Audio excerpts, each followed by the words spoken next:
Hey guys, it's Ted Bogert. Welcome back to the TED Show. It's Friday. Happy Friday, TGIF. I'm super excited to have my friend back on the show. Lance Price is here. He's with For the Love of a Veteran, and we're going to talk about SGB. And if you have any vets, any active military, anybody that a loved one, somebody you care about, you definitely want to share this show because Lance is going to impart some amazing wisdom and some really cool things that are going on in the SGB world. Welcome, buddy. How you doing? Absolutely great, Ted. Thank you for having me on. And for the love of a veteran, appreciate you having us on so that we can spread our mission and our focus to take care of fellow veterans. I love it, and I love that, and I want to get to that. But they love origin story. The audience does. So, Absolutely. give them a little bit of your background, including why, for the love of a veteran and SGB is so important to you. Absolutely. I definitely love to talk about that part now, thanks to SGB. Uh, well, I joined the military at a young age. I went into Marine Corps in 97. From Marine Corps, I went into the Navy in 2000. I ended up doing 18 and a half years and six beautiful deployments to different places like, well known, extravagant places like Iraq and Afghanistan. And during that time, I seen a lot of combat, and I seen a lot of mental scars as well as physical scars being in the medical field. The unfortunate part is out of the amount of people that I've lost in those six deployments, I've lost triple that amount to veteran suicide after getting out of the military. One of the main causes of veteran suicide is the learning how to cope with the civilian world after post-war, and it's not the easiest thing to do, and things stay with you. Uh, SGB is a treatment that I knew nothing about until a good friend of mine, which is a musician here locally in Florida and a Nashville songwriter. His name's Joe Bachman. He reached out to me and said, "Hey, I heard about this group that's doing great things for veterans, and I'd like to tell you about it." And that was the end of the conversation. He got back from the trip and he shared with me. I was like, "There's no way. I've been suffering from PTSD since 2007." One of the great things that most veterans on PTSD, if they're dealing with the VA, endures is multiple medications, which doesn't make you be able to be yourself, and uh, it becomes a dilemma every day. Like, do I really want to push on? This treatment gave me enough push to allow me to want to continue on, to the point to where I want to continue on and share this treatment to my other veterans. There's no 100% this works for everybody. There's no such thing in the medical field. Like I said, being in the military, my whole career was in the medical field. Um, there, but this treatment alone has helped me. Um, I rarely slept for more than 4 hours a night, if I slept at all. Let me And ask you about that really quick. So absolutely. I want people to, and then I want to talk about how it changed your. I I suffer from a different PTSD. Mine is childhood abuse. Um, So people ask all the time, what does that even mean, Ted? So give them a little bit of insight, whatever you're comfortable sharing, of what that's like. What happens when you have A day when in the we're life. doing the growth of it? Yeah. Well, a good day with a veteran or anyone with PTSD is happy go lucky. Most people that suffered with trauma in their past are more likely to be, to me, I found to be more kinder people and more understanding at a point. But a typical normal day for me would be tossing and turning all night due to night terrors.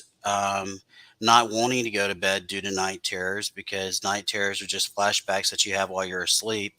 Uh, and throughout the week, I would have flashbacks probably about every other day, depend just stemmed off of different situations throughout the multiple tours that I've done, and and it doesn't. And the SGB shot is not an end all be all. It doesn't get rid of all this, but it trims the curve to where you are able to come out of that situation a lot quicker and in a lot more positive way. Did So that it's help? a shot. It is. It is an injection, which a lot of people get a little scared when I tell them this part. This is an injection that goes in your neck. It goes between I believe C5 and C6 vertebrae. I may be a little bit wrong, maybe C6 and C7, but there is a bundle block of nerves in that area that is known, that has been due, through studies, has been known to affect the fight or flight mechanism in our body.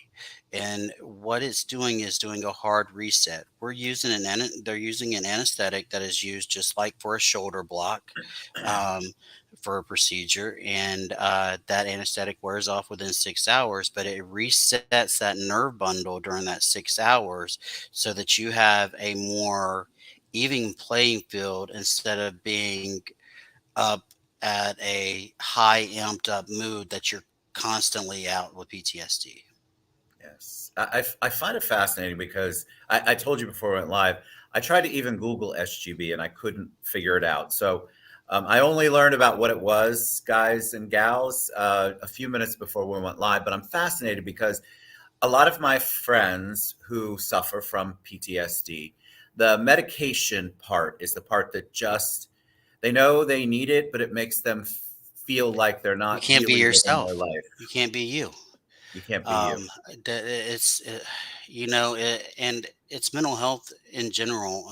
Ted, in my opinion, just suffering with mental health and dealing with veterans that suffer with mental health through my medical career and everything. It's an in general thing.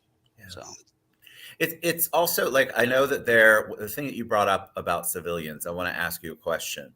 absolutely. I know that it is difficult, the transition out of military service back into civilian life impacts pretty much almost all veterans that come out. I've talked to hundreds of them. And so, what can we as civilians do who haven't experienced that help? Like I always want to, as a civilian, I want to do more. I want to help more.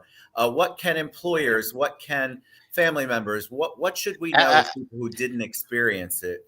Absolutely. To I'm help? so glad you asked that, Ted. And it's a simple answer. And I think most veterans and most people that's been in combat or in traumatic situations will give you a very similar answer. It's simple. Ask.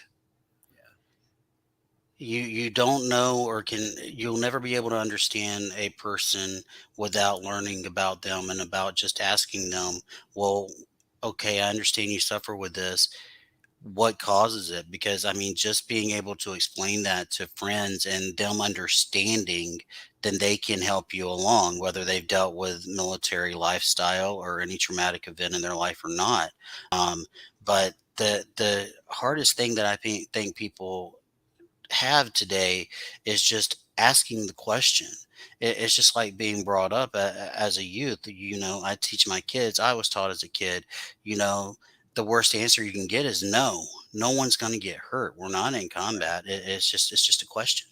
So Fascinating. Well, I'm glad to know that because I think most of us have a heart for veterans and our active military. It's such a sacrifice you all and your families give for our country, and so but we don't know. We don't know how to. I mean, I wasn't but surrounded no growing up no by one knows what they veterans. don't know. That's I mean, correct. if you've never been exposed to it, you don't know without asking these questions. And sometimes they're hard questions that need to be asked. And I appreciate that because I think people, it's the same with any, and I consider vets to be disenfranchised along with so many other groups. I feel like we could do such a much better job of being inclusive and supportive. But the asking the question, don't be afraid to ask. It's the only way you can educate yourself and the best way for you to arm yourself, so to speak, to be able to help, to have that in your toolbox. Absolutely, absolutely. You only know what you're willing to get out there and learn. If you're not willing to get out there and learn something new every day, then you're falling behind, in my opinion. I agree. All right. Tell me about, you've got some upcoming event. Absolutely. We are doing a kind of a meeting slash kickoff. It's more of a fun night tonight. In Apopka, which is located in Central Florida. We're going to be meeting at a great brewery, the best brewery in Apopka, known as Three Odd Guys Brewery, and just figuring out what we're going to do tomorrow. But tomorrow we will be at Icon Park for the afternoon, probably between 4 and 6. We'll have flyers shot up with QR codes with the opportunity to enter yourself into a raffle to win 2 tickets to Mexico, four 1-day hopper tickets to Disney. And my buddy Joe Bachman will be playing at 6 o'clock, and he always brings the noise, and everyone enjoys his music. So it'll be a great night. So if you have no plans for tomorrow night, please come out to Icon Park and join us. Can they find that information on fortheloveofveteran.org or the Facebook page, or both? You can find it on both. As much if you pull up the Facebook page, it's all over there. The opportunity. You do not have to be present to win, so you can go onto our Facebook page and our website and join. There's only 100 opportunities to win the trip to Mexico, and 250 opportunities to win the trip to Disney. So. Tell Yeah. me, this month is Women's History Month, and so I'm asking all my guests. When I say the word hero, what woman comes to mind to you? I mean, cliche as it may be, I mean, I think a lot of males, when it comes to the woman that influenced you the most, of course, is going to be your mom. But I can also say my wife influences me a lot as far as being a female veteran, um, because of the fact that they go through a lot more, and they don't get recognized for the sacrifices that they give. And my wife also, not just as a veteran, but as a wife of a military member that deployed 7 times and stayed home to take care of the family. I'd have to tip my hat to her. Hats off to her, because she did all the grunt work. I just listened to orders in the sandbox. That's why you're still married, my friend. There you go, brother. All right, brother. It's always amazing to have you on the show. You guys go to fortheloveofveteran.org, or you can check out the Facebook page, which we have tagged. Lance, God bless you for all your work. I think you are a hero as well, and I appreciate everything that you do for our veterans and their families and that community. No hero, just like you, Ted, just trying to give a hand up for those that need it instead of a handout. Amen. All right, brother. Thank you so much. You guys get involved. You're always asking me how you can help veterans. This is a great way to help veterans. fortheloveofveteran.org, or go to the Facebook page, or gosh, reach out to me.